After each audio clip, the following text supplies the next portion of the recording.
The lamp burns sure within, though serfs supply the oil. It matters not the busy wick at her phosphoric toil. The slave forgets to feel the lamp burns golden on, unconscious that the oil is out, as that the slave is gone. I'm Jericho Brown.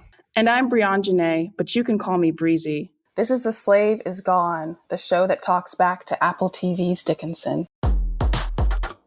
We explore what's historically true, what's emotionally true, what works for us and what doesn't, in the Apple TV series about Emily Dickinson's coming of age. And because we're poets who are fascinated by Dickinson's verse, we always bring it back to the poetry.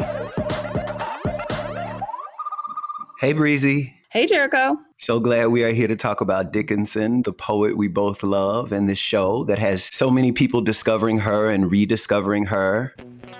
For sure. So let's get started with this first episode, where Dickinson is writing inspired in her bedroom early in the morning before being interrupted by her sister, Lavinia, who's come to tell Emily their mother wants her to fetch a pail of water.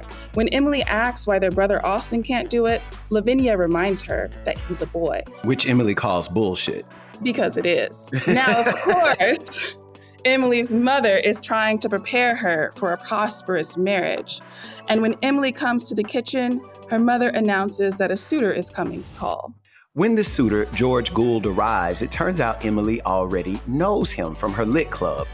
She in no way tries to make herself appealing to George, and she tells him when her mother's out of earshot that she cannot marry him because she has literary aspirations and because she loves somebody else. And not another young man, because that would be too normal, but Death, who she says is sexy. George tries to win Emily over by promising to get her poem published in the college magazine under her name. Emily knows her father won't like it, but she goes for it, and George goes for it too. He kisses Emily, though she's clearly not feeling it. We've all been there, I'm sure. This may be because she's in a secret romantic relationship, aka a situationship, with her best friend, Sue Gilbert, who she discovers is engaged to her brother, Austin. The two girls sneak off to the apple orchard, and Emily asks Sue to make two promises.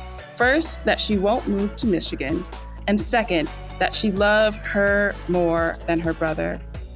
Sue is honest in her response, reminding Emily that her fiancé, as the man, will decide about the move.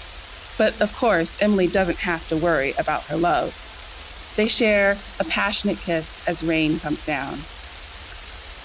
I was actually really startled by that moment and excited by it. Really? Yeah, I was like, oh, she is kissing this girl on TV. Sue is enjoying herself. She is a free, liberated woman. I guess I'm just from the South, but she got to do that by having sex with her brother and a sister, though, Breezy. Because the brother is going to provide for her, and Emily is going to provide for her. She's getting provided for. And shouldn't we all be? Yeah, that's true. I'm probably jealous. It has been a long quarantine, even though we are out there. I used to be fast, but I never slept with siblings. That's fair. That's probably practical. Are we recording this? Because it's important that people know.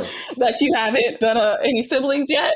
Not that I haven't, but that Sue has. And will continue to. That's right. She's setting it up. She's living the poly dream. It's just a little complicated that they're brother sister, but that's why it's a situationship.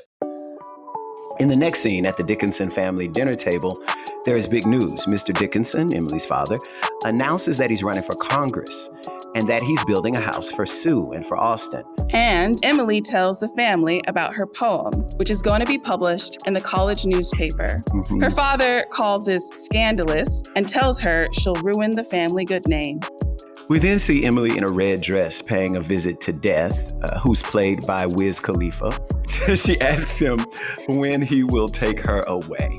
He disappoints her by saying it will be a long time, but prophesies that she'll be the only Dickinson remembered in 200 years. I guess Death knows what he's doing.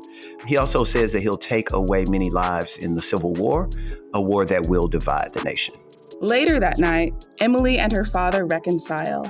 Lying next to each other in Emily's bed, she promises not to leave him and extracts a promise from him to hire a maid. The episode ends with her finishing her poem, Because I Could Not Stop for Death. It's interesting to start a show at 4 a.m. because it pretty much lets us know we're going to be there all day, right? We're starting at 4 in the morning and we're going to keep pushing forward.